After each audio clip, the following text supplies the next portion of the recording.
அன்பு உறவுகளுக்கு வணக்கம். இன்றைய காணொலியில் யாரை பற்றி பேச போகிறோம்னா, சனிக்கிழமை நாயகன் எங்கள் தளபதி டவுட்டு தற்குறி தொண்டர்களை பற்றி தான் நம்ம பேச போகிறோம். கட்டி பிடிச்சிட்டு பேசுவான், மரம் பேசுவான், லூசு எப்படி சொல்றான், காட்டெல்லாம் ஒரு பொட்டங்க அவன் பொட்ட அவன் நடக்கிற கேன சொல்ற மாதிரி இருக்கு. அவன் நடக்கிற மயிறு சீபாலா பொட்ட சாரில டிவி போட்டு பாக்ஸ்ல தல தம்பி நாயகன் உன்னோட ஏற்படுத்த அடிப்பேன்னு சொல்லு. சீமான செருப்படுத்த நாகைக்கு வந்திருந்தார் இன்னைக்கு தளபதி அவர்கள். அவருடைய தொண்டர்கள்லாம் ஆரவாரமாக வரவேற்றாங்க, கூச்சலிட்டாங்க. வழக்கம் போல் கரண்ட் கம்பத்தில் ஏறினாங்க, மரத்து மேலே ஏறினாங்க. அங்கே இருக்கக்கூடிய செவுத்து மேலாம் ஏறி உட்காந்து செவரியை தள்ளிட்டானுங்க, பேனரை கிழிச்சிட்டானுங்க. ஆக மொத்தத்தில் அந்த நாகையவே நக்கி போட்ட மாரி பண்ணிட்டானுங்க. இப்போ அது பிரச்சனை இல்லை, ஏன்னா அவங்க தலைவர் வராரு, இவனுங்க அலப்பறை பண்ணுறானுங்க, அது அவங்களோட பிரச்சனை. ஆனால் நாம் இங்கே என்ன கேள்வி கேட்குறோம் இந்த டிவிக்கு தற்கொலை தொண்டர்கள்னா, ஒரு அரசியல் கட்சி தலைவர், அவர் மீது உங்களுக்கு அப்படி என்ன வன்மம்? கொள்கையை அவர் எதிர்க்கிறாரு உங்கள் விஜய் அப்படின்னா, நீங்களும் உங்களுடைய கொள்கையை சொல்லுங்க, தப்பு இல்லை. கொள்கைனா எங்களோட இது வந்து சமூக நீதி தான். சமூக நீதி இந்த இது எப்படின்னா மக்களுக்கு செய்யறதா இவருங்க சொல்றாங்க. கொள்கை என்ன கொள்கைப்பா? அதை விட்டுட்டு அவரை ஆபாசமான வார்த்தைகளை திட்டுறது, அது எந்த கட்சி தலைவராக இருந்தாலுமே அந்த மாரி வார்த்தையை நீங்கள் எப்படி உபயோகப்படுத்துவீங்க? அண்ணன் சீமான் அவர்களையும் சாட்டை துரைமுருகன் அவர்களையும் பொட்டை அப்படின்றானுங்க. டேய், இந்த வார்த்தை தவறு தான். ஆக்சுவலாக பொட்டைன்னு சொல்லவே கூடாது.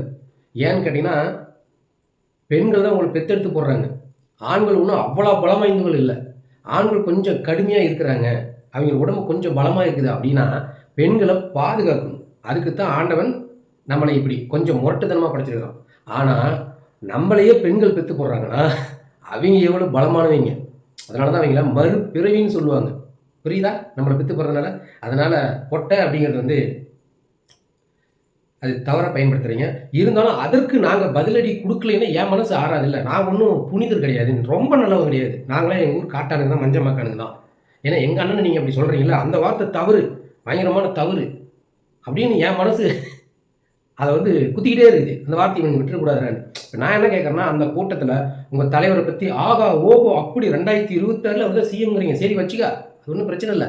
ஆனால் எதற்காக அண்ணன் சாட்டை துரைமுருகன் அவர்களையும் சீமான் அவர்களையும் நீங்கள் போட்ட அப்படின்னு சொல்கிறீங்க? இப்போ நாங்கள் என்ன கேட்குறோம்னா, உங்கள் வீட்டு பெண்களை அவங்ககிட்ட டெஸ்ட்டுக்கு அனுப்புனீங்களா, அவங்க ஆண்மையை நீங்கள் பரிசோதனை பண்ணீங்களா அப்படின்னு ஒரு கேள்வி வரும்ல. இப்போ இந்த மாதிரி கேட்குறதுனால உங்கள் வீட்டு பெண்கள் எவ்வளோ கஷ்டப்படுவாங்க? இந்த வார்த்தையை நாங்கள் எடுத்தோம்னா, உங்களை பெற்று போட்டதுக்காக இந்த பேச்செல்லாம் எங்களுக்கு தேவையாடாலும் உங்கள் வீட்டு பெண்கள் உங்களை விளக்கம் மாற்றாலும் செருப்பாலையும் அடிக்க மாட்டாங்க.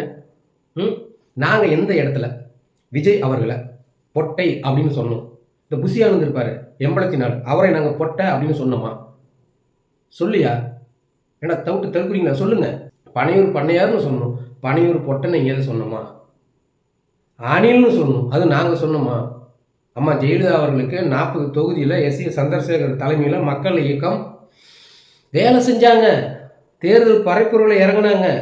புரியுதா? அந்த இடத்துல நாங்கள் அணிலாக அம்மா ஜெயலலிதாவுக்கு நாங்களும் சிறிதாக உழைத்தோம் அப்படின்னு அணிலுங்கிற பட்டத்தை அவர் தான் வச்சுக்கிட்டாரு. அவரே தான் தன்னை அணில்னு சொன்னார். அதனால் நாங்கள் அணில்கள் அப்படின்னு சொன்னோம். அதற்கு நீங்கள் மாற்றாக பதிலடி கொடுக்காம தவறாக சொல்கிறீங்கல்ல. அந்தமாரி வார்த்தையை ஒரு கட்சித் தலைவர் பதிவிடக்கூடாது இல்லை. இப்போ நாங்கள் அணில்கள்னு சொன்னோம், பொட்டை அணில் அப்படி விஜய் அப்படின்னு சொன்னோமா? சிங்கங்க அதை சொன்னாங்க. சிங்கம் வேட்டைக்கு போகாது ஆண் சிங்கம், அது குகையில் தான் இருக்கும், பெண் சிங்கம் தான் வேட்டைக்கு போகும், அது வேட்டையாடி கொண்டாடுற உணவுகளை தான் ஆண் சிங்கம் பகிர்ந்து கொடுக்கும், இனப்பெருக்கத்தில் தான் ஆண் சிங்கத்தோட வேலைகளில் ஈடுபடும் அப்படின்னு தான் விளக்கம் கொடுத்தாங்க சாட்டை துரைமுருகன் அவர்கள். அவர் எங்கேயாவது விஜய் ஒரு பொட்டை சிங்கம் அப்படின்னு சொன்னாரா? சொல்லுங்க. பேப்பரை பார்த்து படிக்கிறாரு. மக்களோட குறைகள் எல்லாம், மக்களோட வழிகள் எல்லாம், ஒரு தலைவன் மக்களுக்காக சேவை செய்கிற தலைவன் வழி மனசில் இருக்கணும், மக்களோட வழி, அது வார்த்தையாக வெளியில் வரணும். பேப்பரை பார்த்து படிக்கிறான் பாடுற பொட்டை அப்படின்னு எங்கேயாவது பதிவு செஞ்சாரா? அப்படிலாம் அவர் சொல்லியே. நீ மாநாட்டில் சேர்லெல்லாம் உடச்சி நுணுக்கி போட்டீங்க, அந்த மாநாட்டு திடலை நீங்கள் பாராக யூஸ் பண்ணீங்க, அது ரெக்கார்டாக வெளியில் வருது இல்லை, வீடியோ வைரல் ஆகுதுல்ல, அதை எடுத்து தான் நான் பேசுகிறாங்க. இந்த மாதிரிலாம் பண்ணுறீங்களே, நீங்களாம் நாட்டை எங்கடா காப்பாற்ற போகிறீங்க? ஒரு கூட்டம் சாராயத்தில் மூழ்கி கிடக்குது, அவங்கள தெளிவுபடுத்தணும். நம்ம சாராய போதையை ஒழிக்கணும், இளைஞர்களை வெளியில் கொண்டாடணும். இதே போல் இந்த சினிமா போதையிலையும் முழுகிட்டாங்க, அவங்களையும் வெளியில் கொண்டாடணும். நடிகன் வேற, போராளி வேற அப்படின்னு வித்தியாசப்படுத்தி பாருங்கடா. நடிக்கிற ஒரு நடிகன் அவன் மூஞ்சை மட்டுமே வச்சுக்கிட்டு இவன் வந்து நாட்டை ஆளவா தலைவன் சொல்லி கூப்பிடாதீங்கடா, தற்குறீங்களான்னு சொல்கிறாங்க. அதற்காக நீங்கள் வந்து சாட்டை துரைமுருகன் அவர்கள் வந்து அந்த மாதிரி வார்த்தையை யூஸ் பண்ணுறீங்கல்ல. இப்போ அவர்கிட்ட டெஸ்ட்டுக்கு உங்கள் வீட்டு பெண்களை கூட்டிகிட்டு போனீங்களா, அவர் ஆண் பரிசோதனை பண்ணிட்டீங்களா அப்படின்னு நாங்கள்லாம் கேள்வி முன்வைப்போம்ல. இதில் ஒரு தற்குறி சொல்கிறான், உங்கண்ண வந்து ஓகேமா, உங்கண்ண தரைக்குறைவாக பேசலையே அப்படிங்கிறாங்க. அதனால தான் இத்தனை விஷயத்தையும் நான் பேசுகிறேன். பனையூர் பண்ணையாருன்னு தான் சொன்னோம். நாங்கள் அந்த இடத்துல பனையூர் பொட்டைன்னு சொல்ல கிடையாது, அணில்னு தான் சொன்னோம். நான் வந்து பொட்டை அணில் விஜய்ன்னு நாங்கள் சொல்ல கிடையாது. சிங்குன்னு சொன்னார், பொட்டை சிங்குன்னு நாங்கள் சொல்லலை. புரியுதா? இந்த வார்த்தையெல்லாம் எங்கள் அண்ணன்மார்கள்லாம் வந்து தவறாக சொல்லலை. சரி, இந்த பசங்க தான் அறபோதையில் கட்டியும் கடிச்சிட்டு சுற்றுறானுங்க அப்படின்னு பார்த்தா பெண்கள் அதுக்கு மேலே இருக்கிறாங்க. அவங்க ஒரு எப்படி சொல்கிறது, பெண்களை பேசுகிறதே இப்போ தான் தவறு. நம்ம பெண்களை பற்றி தவறாக பேசக்கூடாது. இருந்தாலும் ஒரு பெண்ணாக இருந்துக்கிட்டு மைக்கு கொடுத்துட்டான்றதுக்கோசரம் ஒரு கட்சி தலைவரை, அது தமிழ்நாட்டிலேயே 3வது பெரிய கட்சிமாங்க, ஆனால் முதல் கட்சி, எந்த கட்சிகளோடும் கூட்டணி வைக்காமல் தனித்து களமாடுது. பல கோடி கொட்டி கொடுக்குறான். தளபதி ஒன்றும் உச்சத்தை விட்டுட்டு வந்துட்டாருங்கிற 250 கோடியை 1500 கொட்டி கொடுக்க தயாராக இருக்கிறாங்க. இந்த பாஜக எங்கள் அண்ணன் சீமான் அவர்களை முதலமைச்சர் வேட்பாளராக அறிவிக்கிறோம். நாங்கள் சிஎம் கேண்டிடேட்டாக இருப்பா, ஆனால் எங்களோட நீ கூட்டணி வந்தால் மட்டும் போதும். நானுங்க அப்போட அதெல்லாம் உதறி தள்ளிட்டு என் மக்களுக்காக தான் நான் நிற்பேன், என் மக்களுக்கான ஆட்சி நான் கொடுக்கணும், மக்களுக்கான தலைவன் நான் அப்படின்னு சொல்கிறாரு. அவர் எங்கேயும் வந்து சினிமாலாம் நடித்து பல கோடி சொத்து சேர்த்து அதனால் ஒரு ரசிகர் மன்றம்லாம் வச்சு அந்த ரசிகர் கூட்டத்தை அப்படியே அரசியல்லாம் அவர் இழுத்துக்கிட்டு வரல. அவர் ஒரு நடிகன் இல்லையா அப்படின்றீங்க. அவர் வார்த்தையை விடலையா, எங்கள் தலைவி அசிங்கமாக பேசலையா? அசிங்கமாக அவர் பேசலை, நீங்கள் எடுத்துக்கிட்ட கொள்கை தவறுன்னு தான் சொன்னார். அதற்கு நீங்கள் பதில் கொடுக்கணும். அதுவும் இந்த லேடிஸு அவங்க எதுக்கு அப்படி வந்து கண்ட மேனி பேசுகிறாங்க, மைக்கை கொடுத்துட்டோன்னே அந்த மைக்கு பார்த்தோன்னா இவங்களுக்கு பூரிச்சிட்டாங்க, அவங்க குதிக்கிறாங்க, அப்படியே துள்ளி குதிச்சுக்கிட்டு அவனாம் ஒரு ஆனாங்க அப்படின்னு சொல்கிறாங்க. சரி, அத்தோடு முடிச்சுக்கிட்டியானா அவன் ஒரு டேஷ்போர்ட்லாம் பேசுகிறாங்க. ஏங்க ஒரு பெண்ணாக இருக்கிறீங்க, பெண்களை தவிர நான் பேச முடியாத நிலைமையில் இருந்தாலும் நல்ல பெண்ணாக நான் பேச முடியாது. ஆனால் உங்களை மாரி பஜாரிங்க தாராளமாக நான் பேசலாம். இப்போ எங்கள் அண்ணன் நீங்கள் வந்து கெட்ட வார்த்தையில் பேசுகிறீங்க. இப்போ நாங்கள் டேஷ் டேஷ் டேஷ் போட்டு விஜய் அவர்களை பச்சை பச்சையாக பேச முடியாதா? விஜய் என்ன அவ்வளோ பெரிய அப்பாட்ட இருக்கிறா? சொல்லுங்கள். அரசியலுங்கிற ஸ்கூலில் பால்வாடி தான் வந்துருக்கிறாரு. அவர் ஒன்றும் ஃபஸ்ட்டு ஸ்டாண்டர்டே போகல, புரியுதா? அதுக்கப்புறம் இன்னும் 2nd 10th அப்புறம் +1 +2 அதெல்லாம் டிகிரிலாம் நிறையா வாங்கணும் அரசியலில்.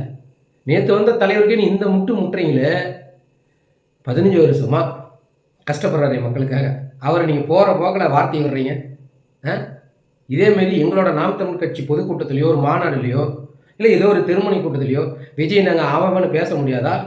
அந்த மௌனம் இந்த மௌனம் எங்களால் பேச முடியாதா? செருப்புலேயே அடிப்படை அப்படின்னு சொல்ல முடியாதா? சொல்லுங்கள். விஜய் அவர்கள் இவ்வளோ தூரம் நாங்கள் பேசலாம்ல. அரசியல் கருத்தாக நீங்கள் வைங்க, தவறு இல்லை. நாங்கள் திராவிடம் தமிழ் தேசம் இரு கண்கள்னு சொல்கிறாரு, அது தவறுன்னு நாங்கள் சொல்கிறோம். திராவிடத்தை தூக்கி பிடிக்காத, தமிழ்நாட்டு மக்கள் கொடுக்குற பணத்தில் தானே நீங்கள் சாப்பிட்டீங்க. அந்த தமிழ்நாட்டு மக்களுக்கான அரசியல், தமிழ் மண்ணுக்கான அரசியல், தமிழ் தேசிய அரசியலை கையில் எடுக்கணும்னு தானே சொன்னோம். மீண்டும் நீ திராவிடத்தை தூக்கி பிடிக்கிற. இந்த 84 குசி தெலுங்கு கொல்ட்டிங்கிறதுனால நீ தெலுங்கு ஆதரிக்கிறியா? எங்கேயோ இருந்து வந்த ஒருவனுக்காக நீ திராவிடத்தை தூக்கி பிடிப்பியா? அப்போ இத்தனை ஆண்டு காலமாக உனக்கு வருமானம் கொடுத்தாங்களே மக்கள், சம்பாதிச்ச பணத்தில் டிக்கெட் எடுத்து பார்த்தாங்களே, அவங்க காசில் தானே நீங்கள் தின்னீங்க. அந்த மக்களுக்கு ஏன் அரசியல் செய்யலை? இப்படி கேள்வி வரும்ல. தமிழ்நாட்டில் இருந்துட்டு திராவிடத்தை தூக்கி பிடிக்கிற ஆந்திராக்காரனே திராவிடத்தை தூக்கி பிடிக்க மாட்டான், கன்னடக்காரனே திராவிடத்தை தூக்கி பிடிக்க மாட்டான், கேரளாக்காரனே திராவிடத்தை தூக்கி பிடிக்கல. ஆனால் தமிழ்நாட்டில் இருந்துக்கிட்டு நீ தமிழ் மக்கள்கிட்ட இருந்து வாங்கின காசை தின்னுட்டு திராவிடத்தை தூக்கி பிடிக்கிறீங்க. திராவிடனா என்னன்னாவது தெரியுமா? சொல்லுங்க. திராவிடனா என்ன? திராவிடனா என்னன்னே தெரியாத ஒரு கூட்டம் திராவிடத்தை தூக்கி பிடிக்குது. ஆனால் திராவிடம் என்றால் என்னன்னு கூட பரவாயில்லைங்க, தமிழ் தேசியனா என்னன்னே தெரியலங்கிறானுங்க. அண்ணன் சீமான் அவர்களை அவர்லாம் ஒரு தலைவரா மரத்தை கட்டி பிடிச்சி பேசுறாரு, மாட்டுக்கு மாநாடு போடுறாரு. இவரெல்லாம் மனுஷன் எங்க பார்க்க போறாரு? டேய், பிறப்புக்கும் எல்லா உயிருக்கும் நீ ஏன்டா ஒரு கீழே ஒரு தத்துவத்தை எழுதி வச்சுக்கீங்க கொடிக்கும் கீழே, அது என்னடா அர்த்தம்? காடு இல்லைன்னா நாடு இல்லை, ஆடு மாடு இல்லைன்னா நம்மளுக்கு பொழப்பே இல்லை. விவசாயமே அந்த ஆடு மாடுகளை நம்பி தானே இருந்தது. அந்த இனம் ஒன்று இருந்ததுனால தான் நம்ம விவசாயமே பண்ணணும். அதுக்காக ஒரு மனிதன் பேசுறாருன்னா அவர் மாட்டுக்கிட்ட பேசுறாரு, மலைகிட்ட பேசுறாரு, மரங்கிட்ட பேசுறாரு, மக்களுக்காக அவர் என்ன பேசி கிழிச்சார் அப்படின்றானுங்க. இவனுக்கு எதுவுமே இல்லைங்க. விஜய்ங்கிற ஒரு மூஞ்சி இருந்தால் போதும், அவர் நாட்டுக்கு நல்லது பண்ணுவார். இது எவ்வளோ பெரிய தற்குறித்தனம். அதை தான் நம்ம எடுத்து சொல்கிறோம். நீங்கள் கேள்வி கேளுங்கடா உங்கள் தலைவரை. ஐயா, நாம் வந்து தமிழ்நாட்டில் இருக்கிறியா? இந்த மண் தமிழ் மண். இந்த மண்ணுக்கான அரசியல் தமிழ் தேசியத்தை தானே நீங்கள் தூக்கி பிடிக்கணும். ஏன் திராவிடத்தை தூக்கி பிடிக்கிறீங்க? அதாவது டபுள் டக்கர் நாராயண வேலை பார்க்குறாராம் கீர்த்தி சுரேஷ் திரிசாங்கிற மாதிரி தமிழ் தேசியம் திராவிடன்னு தூக்கி பிடிக்கிறாராம். Politics பண்ணுறாராம், politics. அது எடுபடாது, எடுபடவும் கூடாது. திராவிடனுமே எவனுமே தூக்கி பிடிக்கக்கூடாது. இந்த தமிழ்நாட்டில் இருக்கிற நீ தமிழ் தேசியம் தான் பேசணும். இதற்கு மேலே எந்த ஒரு நடிகனும் அரசியல் கட்சி தொடங்கக்கூடாது. அப்படியே அவன் தொடங்கினாலும் தமிழ் தேசிய பாதையில் தான் அவன் வரணும். இதை தான் நாங்கள் சொல்லிட்டு இருக்கிறோம். நீங்கள் வந்து வார்த்தையை விட்டுனுக்கிறீங்க. மீனவர்களுக்காக நான் அப்பயே இந்த நாகையில் ஒரு ஒரு ஆர்ப்பாட்டம் பண்ணியிருக்கிறோம் அப்படின்னு கதை விடுறாரு. இப்போ இருக்கிற 2K அதை நம்புவோம். விஜய் ரசிகர் நாங்கள் எப்படி அதை நம்புவோம்?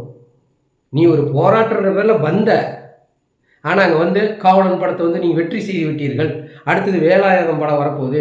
காவலன் படத்தில் குத்துப்பாட்டு இல்லைன்னு சொன்னீங்க, ஆனால் அங்கே வேலாயுதம் படத்தில் குத்துப்பாட்டெல்லாம் வச்சிருக்கிறேன்னு படம் ப்ரமோஷன் பண்ணிட்டு போனாரு. தொப்புள் கூடிய உறவு, தாய் பாசத்தை தந்த தலைவன்.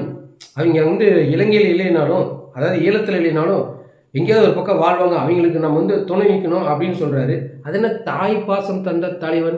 ஏன் எங்கள் ஐயா மாவீரன், தமிழ் தாயின் மகன், தமிழின தலைவர், தமிழினத்தின் காவலன், மேதகுவே பிரபாகரன் அப்படின்னு பேரை சொல்ல என்ன பயம்?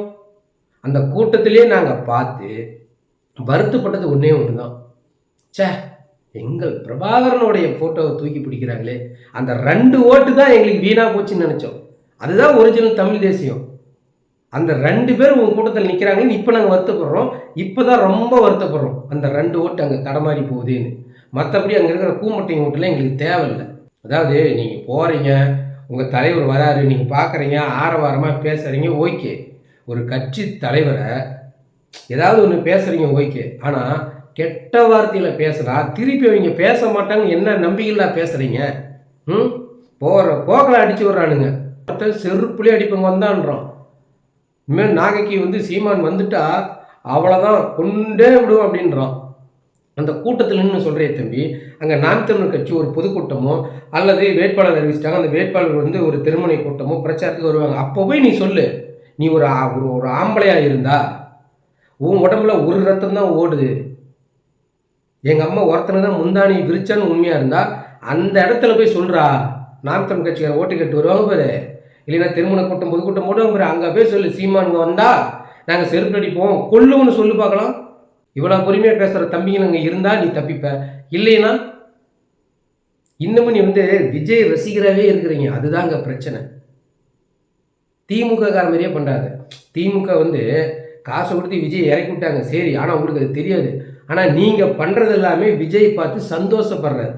நம்ம கரெக்டான பாதையில் போகிறோம், திமுக எதுக்காக நம்மளை அனுப்பிச்சோ அந்த வேலையை ரசிகர்கள் பண்ணுறான்னு அவர் நினச்சி ஓரமாக உட்காந்துட்டு இருக்கிறார், ரசிக்கிறாரு. இது மிகப்பெரிய துரோகம், தமிழ் மண்ணுக்கு செய்கிற துரோகம் விஜய் அவர்கள். அன்னைக்கு வந்து சீமானை ஆதரிச்சார், இன்னைக்கு வந்து திட்டுறாரு எங்கள் தளபதியின். விஜய் அன்னைக்கு வந்து சீமான பின்னாடி நின்றுட்டு இருந்தப்போ விஜய்க்கு இனிச்சுதா? இந்த தமிழ்நாட்டு தலைவர்கள் எல்லாம் விஜயை மண்டமண்டியாக கொட்டினாங்கல்ல, அப்போ எங்கள் அண்ணன் சீமான் தான் கூட இருந்தார். சரி, நம்ம பையன் ஒருத்தன் வளர்ந்து வரான், அவன் வளர்ச்சியை தடுக்கிறாங்க, நம்ம அப்படி விட்டுறக்கூடாதுன்னு சொல்லி விஜய்க்கு அப்போ ஆதரவாக இருந்தார். அப்போ விஜய் கட்சி ஆரம்பிப்பார்னு அவருக்கு தெரியுமா? இல்லை விஜய்க்கு தான் தெரியுமா நாம் ஒரு கட்சி தொடங்க போகிறோன்னு? அன்னைக்கு எந்த அடிப்படை வச்சு அவர் ஆதரிச்சார்? நம்மளால ஒருத்தன் வளர்றான்ப்பா, நம்ம கூட வருவேன். அதில் தான் எங்கள் அண்ணன் சீமான் ஏமாந்துட்டார். அப்பயே விட்டுருந்தா அன்றைக்கே விஜய்ங்கிற ஒரு பொம்பத்தை கிழிச்சு தூர எறிஞ்சிருப்பானுங்க இந்த திராவிடர்கள் எல்லாம், தெரியுமா? தலைவா படத்துக்கு மண்டையாக கொட்டு போட்டு கை கட்டி, அம்மா தாயே நீங்கள் தான் வந்து எப்படியா இந்த படத்தை வந்து வெளியிடணும், இதனால் நம்பிய கலைஞர் நிறைய பேர் இருக்கிறாங்க, பணம் போட்டாங்கன்னு கதறின தெரியுதுல, கை கட்டிட்டு மண்டி போட்ட காலெல்லாம் இருக்குது இல்லை? அப்போ எங்கள் அண்ணன் சீமான் தான் கூட இருந்தார். கத்தி பட பிரச்சனைக்கு எங்கள் அண்ணன் சீமான் தான் கூட இருந்தார். மெர்சல் பட பிரச்சனைக்கு எங்கள் அண்ணன் தான் கூட இருந்தார். சர்க்கார், இப்போ நான் ஒரு சர்க்கார் அமைக்க போகிறேன்னு வந்து குதிச்சாரு. அப்போ ஒரு சர்க்கார் ஒரு தேட்டரில் படம் ஓடிச்சார். அந்த படத்தை யார் வந்து தடை செஞ்சாங்க, கிழிச்சு நார் அஞ்சாங்க? தலைவா படத்தை தடுத்து நிறுத்தியா அதே அதிமுக தான். ஏன் அவங்க மேலே இன்னும் ஒரு வன்மமாக பேசவே மாட்டேங்கிறாரு, திமுகவே இருக்கிறாரு? ஏன்னா திமுக பணம் கொடுத்து இறக்கி விட்டது விஜய. அதாவது திமுக எதிர்ப்போட்டு எல்லாம் வேற பக்கம் போயிடக்கூடாது. குறிப்பாக சீமான் அவர்கள் வளர்ந்துடவே கூடாது. தமிழ் தேசியம் வளர்ந்தா திராவிடம் முடிஞ்சது, குழி தோண்டி புதைச்சிருவாங்க. அதனால சீமான வளர்ச்சி எப்படியாவது தடுக்கணும்னு சொல்லி தான் இந்த இளைஞர் பட்டாளத்தை பிரிக்கணும். இதில் எத்தனை பேர் தற்கொலையாக இருக்கிறான்னு பார்க்க தான் விஜய் அனுப்புனது. ஏன்னா இப்போ வந்து விஜய் பக்கம் திமுக ஓட்டெல்லாம் அங்கே போதில்லை, எதிர்ப்பு ஓட்டு. இது மிகப்பெரிய லாபம் திமுகவுக்கு. ஏன்னா திமுக எதிர்ப்பு ஓட்டு வேற எங்கேயும் போயிடக்கூடாது, அதிமுக பக்கம் போயிடக்கூடாது, முக்கியமாக சீமான் பக்கம் போயிடக்கூடாது. அப்படி இருந்து எப்படி விஜய் எல்லாம் திமுக காரனே எதிர்க்கிறாங்க? ஏன்னா எதிர்ப்பு காட்டணும் தம்பி. திமுகவும் விஜய் மேலே எதிர்ப்பை காட்டணும், விஜயும் திமுக மேலே எதிர்ப்பு காட்டினாதான் ஒவ்வொரு உண்மையாலுமே இருக்கிறாரோ அப்படின்னு நம்பி இருக்கிற ரசிகர்கள் எல்லாம் ஓட்டு போடுவாங்க விஜய்க்கு. இது எவ்வளோ பெரிய அரசியல் தெரியுமா? இதெல்லாம் கலைஞர் காலத்து அரசியல். இதெல்லாம் உங்களுக்கு தெரியாது. தெரியாமல் உங்கள் ஓட்டை வீணடிக்க போகிறீங்க. நோட்டாவுக்கு போடுறதும் டிவிக்கு போடுறதும் ஒன்று தான். இங்கே உணர்வோடு ஒருத்தன் ஓட்டு போகிறான்னா அது நாம் தமிழ் கட்சியாக மட்டும்தான் இருக்கும். தமிழ் தேசியத்தை ஆதரிக்கிற ஒவ்வொருத்தரும், இந்த நாட்டில் வாழ்கிற ஒவ்வொருத்தரும் நாம் தமிழுக்கு தான் ஓட்டு போடணும், வேறு வழி இல்லை. அடுத்த தடவையும் திமுகனா நீ நினச்சி பார்த்துக்க, நீயே வாக்கரிசி போட்டு 6 அடி குழி நோண்டி வச்சுக்க.